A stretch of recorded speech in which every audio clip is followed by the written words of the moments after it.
Happy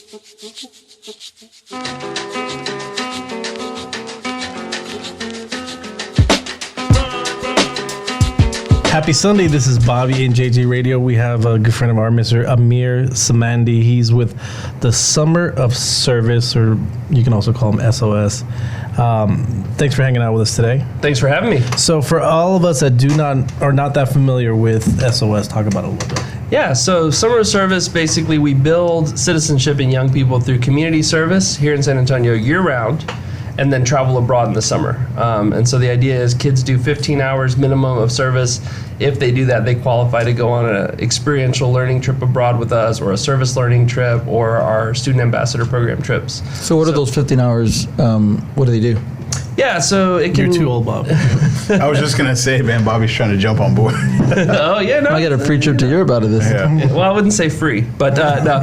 So unfortunately, the trips do have a cost. And travel's not free. Airlines, it's not cheap. But we do help the students fundraise quite a bit. But to answer your question, they're going to be helping out with things like working at the Texas Diaper Bank and just packaging diapers and learning about the fact that some families can't provide basic needs for their kids, like diapers, formula, things like that. Or helping out at the Sam Ministries Homeless Shelter, or helping out at the San Antonio Food Bank, and on and on. Green Space Alliance, doing things outdoors, gardening. We do a lot with Wounded Warrior Center over at the SVAC. Yeah. Now, do you actually put those programs together for those kids, or can people come to your organization and say, hey, we need the help. Can you please get some of your kids to come and help us? So it's both. Okay. So we go out and we seek opportunities that we can organize for the students. We have teachers and basically educators that will give up their time on a Saturday or after school and set that up, be the site supervisors, check them in, make sure the kids are being safe and supervised. But we pretty much arrange all that in advance, and then also we have a tab on our website for agencies that are looking for help. Like, hey, do you need volunteers? And then so sometimes they come to us, but oftentimes we're going out and looking for work. So Amir, this is like, how did you get into this? Yeah, that's a great question. The short version is I was a teacher. I was at Nimitz Middle School, and so back then we were in this little portable building. It would leak when it rained. We had to put a bucket down to capture the rain. But they were good kids, right? And one day this girl walks by my desk and she sees this brochure and she says, "Sir, what's that?" It was a picture of the Eiffel Tower. I said, "It's the Eiffel Tower." She goes, "Will you take us on a field trip?" I said, "You mean like on the school bus?" She goes, "Yeah." And I said, "No, let me show you. Let me show you on the map where it is." So I showed her, and she goes, So you're not a geography teacher at this point? Actually, I was a geography teacher. Apparently, I wasn't doing a good job at that point, but no. No, just kidding. She was in 6th grade, so cut her some slack. It's her fault, not yours. Yeah, there's grown-ups who don't know where Paris is on the map. Let's be honest, right? For sure. No, so anyway, so I showed her on the map where it is, and she said, I'll never go. And I was like, no, that's not true. I've been, I grew up low income. If I could do it, anybody can do it. And I said it's possible, and said even teachers can take students on trips. And the whole class, all of a sudden, everybody just came alive. Like, right. Really, take us. And so I knew it was onto something. So I went home, talked to my wife. I said, here's what happened. She goes, you need to take those kids. And I went back to school. To Paris?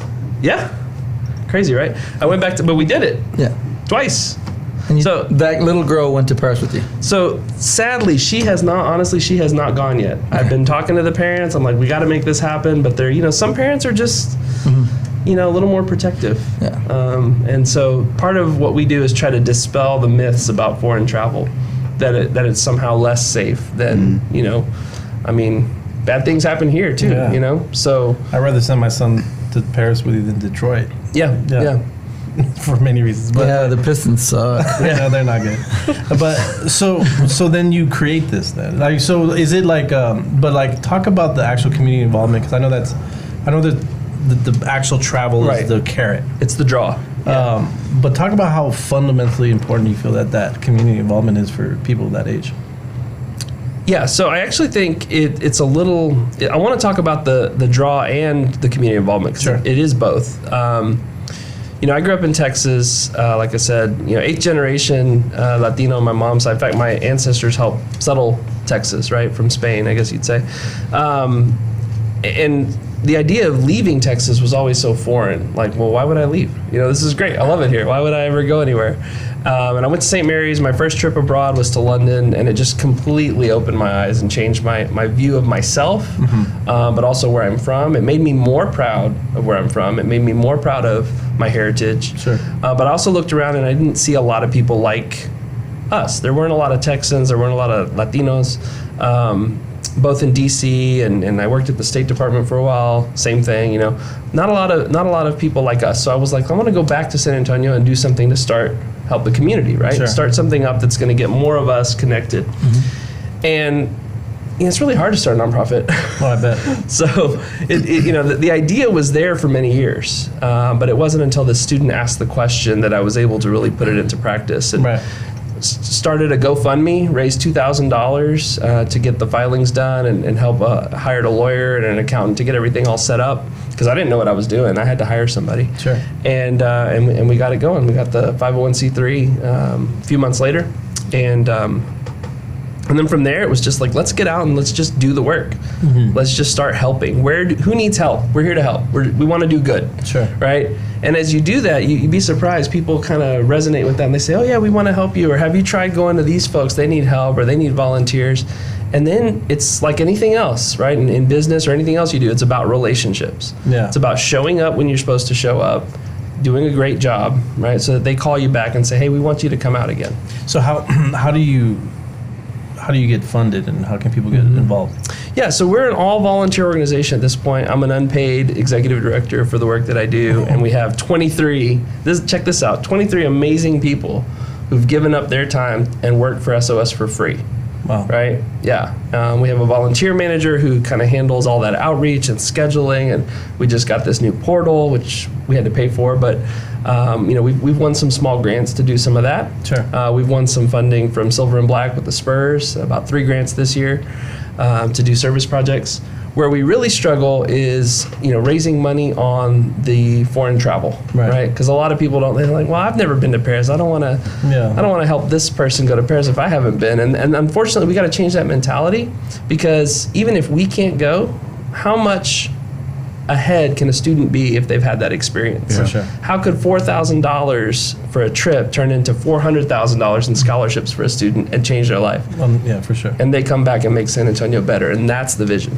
So where's the next place we're going? So this summer, we're taking 32 students to Germany, Darmstadt, which is our sister city. We're the first group to send students to Darmstadt. This agreement was signed about a year ago under Mayor Nuremberg, and we'll be the first group to go. Nice. To get more information to help out, volunteer, support, fundraise, however you can, go to sossanantonio.org. Again, that's sossanantonio.org. We're going to take a quick break. Be right back with Bobby and JT Radio.